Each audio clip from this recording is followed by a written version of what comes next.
Yo, how come no one told me the Gladiator 2 reviews were out? What the hell's wrong with y'all? Man, you slipping. You slipping. Anyway, so let's get to it. Maybe someone did. I don't know. Anyway, so this is the why is it zoomed out? Hold on.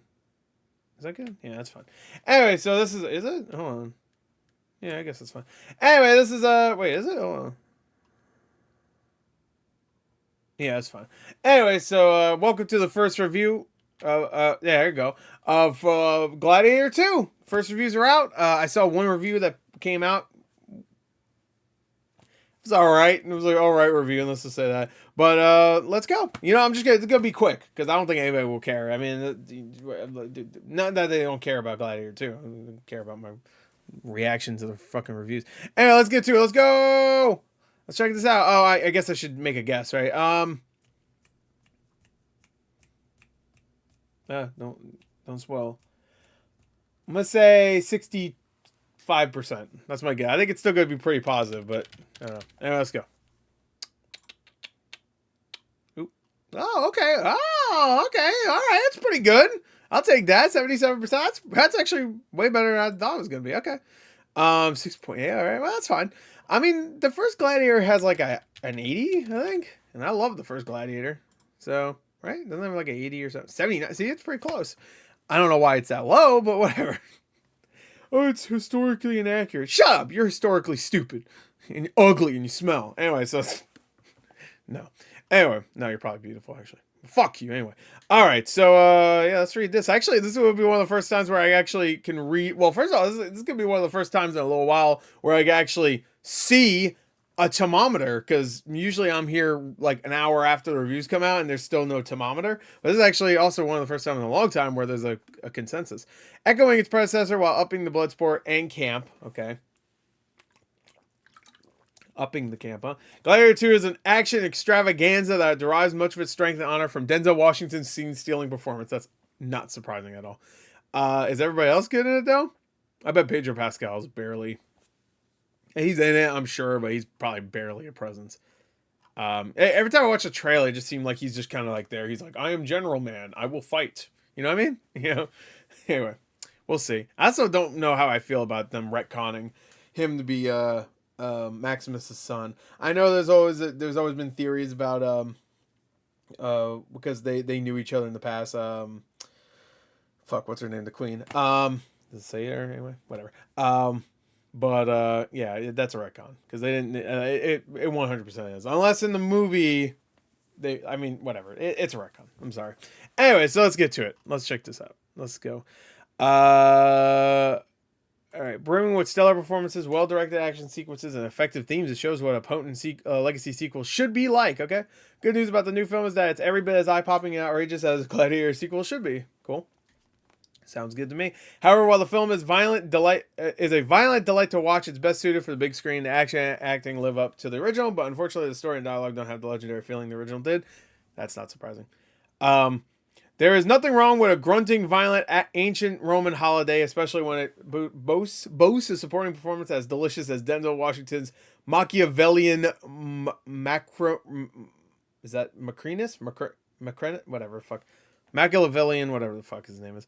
Are you not entertained? Are you not entertained? The answer is no. Fuck you. Not really, and no amount of digital gladiatorial carnage or bug-eyed overacting can mask the prevailing air. Damn, why you gotta talk about Denzel like that? Air of exhausted, decadent, imperial decline. All right. If you were hopeful that Gladiator 2 has the same emotional stakes as the first, you will be pleased with Mescal's performance, but what really makes Gladiator 2 shine is the supporting cast. Okay, so... Paul Mescal? He's good at it. That's good. At least from that. Whatever. There are all kinds of ambiguities in Washington's performance as Old MacDonald, what the fuck is his name? Which is loose and playful to an unexpected degree, especially in comparison to the huge lumbering movie around him. Joaquin Phoenix's psychologically complex brand of villainy is much missed, but in the flamboyant Washington, it has a trump card that pays off at a gripping and slickly executed final stretch. Okay, that sounds good. This is crowd-pleasing cinema at its most pleasing, a for the eyes and the ears that leaves you in a stupor from glorious excess. The staleness of Gladiator 2 is difficult to ignore. Okay, Brian did not like it. Denzel Washington's scene-stealing performance elevates this entertainingly operatic sequel. A worthy successor to Scott's original, even if it occasionally stumbles under the weight of its own ambitions. Thank whatever gods you do or don't pray to it for the inclusion of Macrinus and Denzel Washington, although Gladiator 2 is not offensively awful direct. It is at... Oh no. Oh, no. Oh, no.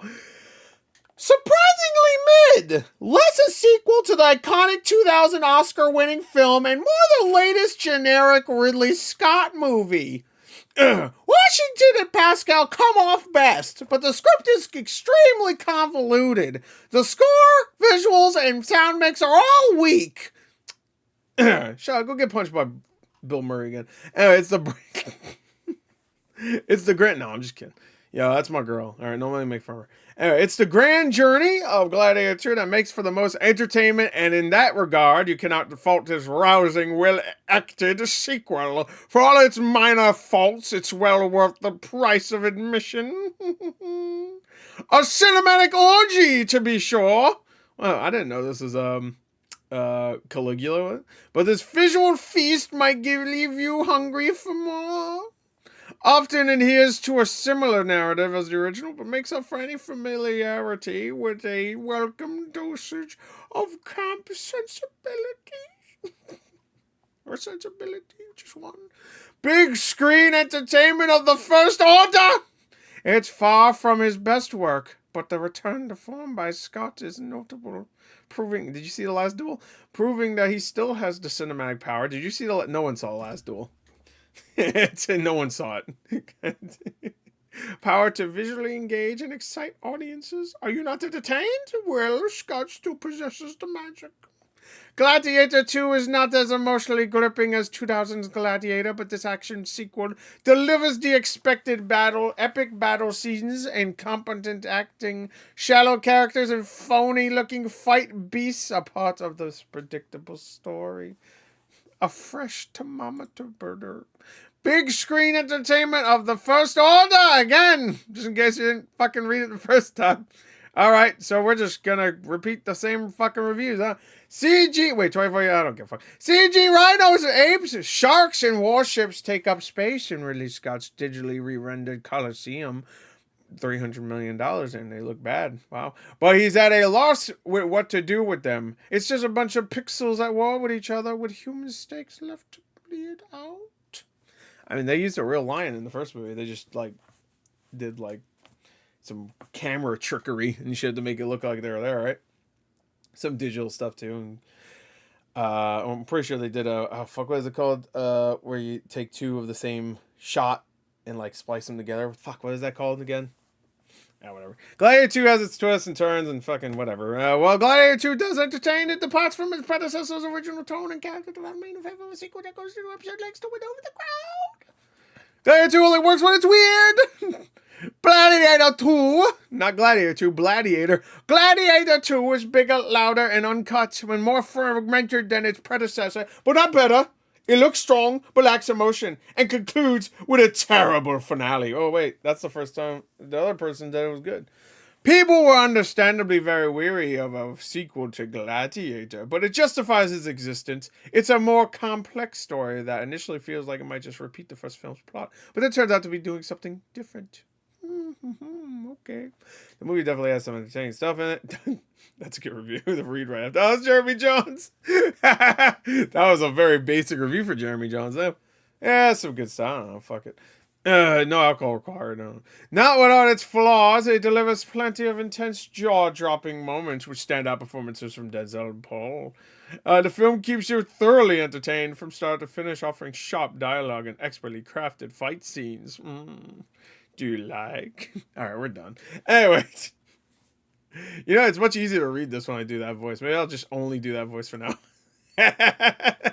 It's much easier to read when you do some fucking stupid ass Shakespearean dumbass fucking voice.